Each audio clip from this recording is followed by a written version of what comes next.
El conocido como Imperio Holandés, en realidad y para ser más preciso sería el Imperio del Reino de los Países Bajos, fue un lucrativo negocio colonial hasta el último cuarto del siglo XX, hasta la cercana fecha de 1975.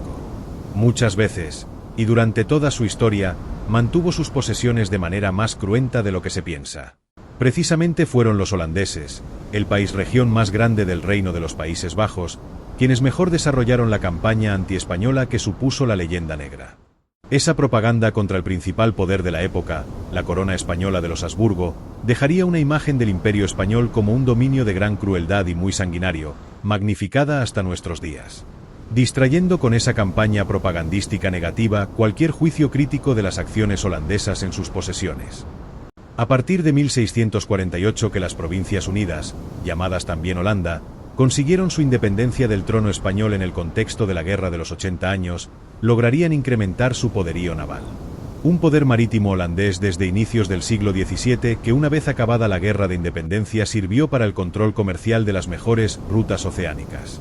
La joya de la corona de ese imperio sería la actual Indonesia. Nos centraremos en esta colonia, las antiguas Indias Orientales neerlandesas, porque es arquetipo del proceso colonial holandés. Además, por significar un punto de inflexión tan importante en la historia de los Países Bajos que tras su independencia de Ámsterdam en 1949 transformó todo el sentir nacional neerlandés, su visión de la política exterior y su papel en el contexto europeo. El imperio del Reino de los Países Bajos se extendió por todo el mundo. Lo hizo con una hábil estrategia de tantear territorios explorados o colonizados antes por portugueses y españoles en América, África y Asia. No profundizaremos en sus conquistas en América y África porque a lo largo de su historia de 3 siglos, entre el XVIII y el XX, tuvieron diversos cambios. Pugnas con sus tradicionales aliados británicos, reconquistas por parte de los ibéricos y pérdida de su propia soberanía cuando la República de las Provincias Unidas fue invadida por Napoleón en 1795. Pero nos centraremos, como ya dijimos, en su antigua colonia de Indonesia, por ejemplificar lo que supuso para Holanda ese territorio como potencia colonial europea. La esencia mercantilista de la futura colonia holandesa estuvo clara desde sus orígenes. Fue la rica Compañía Neerlandesa de las Indias Orientales, quien puso en esas lejanas tierras la primera piedra de la colonia. Habituada a comerciar en la región, gracias a poseer los mejores navíos de la época, la Compañía de las Indias Orientales fue creando enclaves portuarios para controlar el mercado de especias entre las grandes islas del archipiélago indonesio. Ambon, en las Molucas, fue arrebatada a los portugueses y la toma de Yakarta refundada como Batavia en 1619 consolidaron el poder neerlandés en la zona.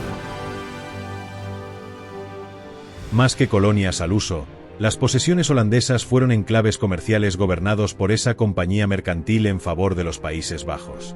No se constituyeron en territorio colonial administrado directamente por Ámsterdam hasta el siglo XIX, cuando Holanda se constituyó como un reino, tras colocar Napoleón en 1800 a su hermano Luis en el trono de las antiguas repúblicas de las Provincias Unidas.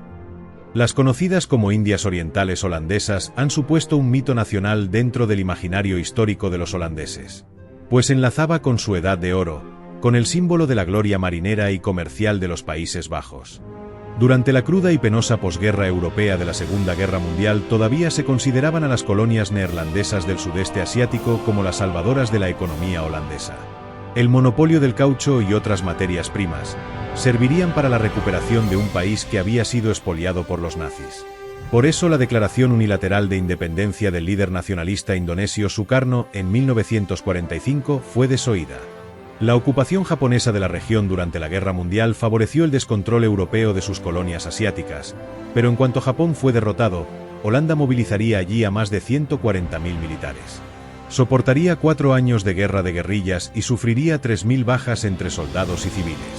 Los métodos bélicos empleados en las campañas de la guerra contra los insurgentes indonesios fueron tan cruentos que la ONU no solo presionó para la descolonización, también condenó duramente las acciones del ejército holandés. En 1949 una compungida reina Julia, a la que se la soltaron las lágrimas, daba un discurso a la nación reconociendo la independencia de facto de Indonesia. El trauma nacional fue a todos los niveles.